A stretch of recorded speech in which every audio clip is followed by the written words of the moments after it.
खारघर शहरातील गजबजलेल्या ठिकाणी असलेल्या सेक्टर 10 परिसरातील हायवे ब्रेक हॉटेलला मध्यरात्रीच्या सुमारास अचानक आग लागली।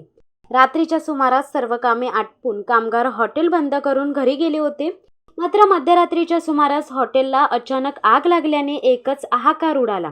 अग्निशामक दलाला माहिती मिळताच तात्काळ घटनास्थळी पोहोचून अग्निशामक जवानांनी अथक प्रयत्नाने आगीवर नियंत्रण आणले।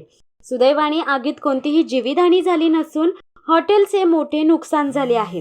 या लागलेल्या भीषण आगीत हॉटेलमधील फ्रीज, खाण्याचे साहित्य, टेबल, खुर्च्या यांच्यासह स्वयंपाक तयार करण्याची भांडी आदी साहित्य जळून खाक झाल्याचे पाहायला मिळाले। आगीचे कारण अद्याप अस्पष्ट असले तरी हायवे ब्रेक हॉटेलला काही दिवस ब्रेक लागला आहे।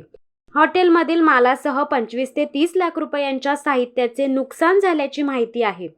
सदरची आग ही कशामुळे लागली हे अद्यापही निष्पन्न झाले नसून या सर्व घटनेचा तपास खारघर पोलीस प्रशासनातर्फे सुरू आहे।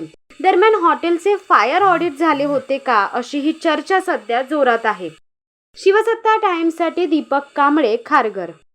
दे धडक बेधडक वृत्त देणाऱ्या आपल्या शिवसत्ता टाइम्स न्यूज चॅनलला लाल बटन दाबून सबस्क्राईब करा आणि बेल आयकॉनला क्लिक करायला विसरू नका।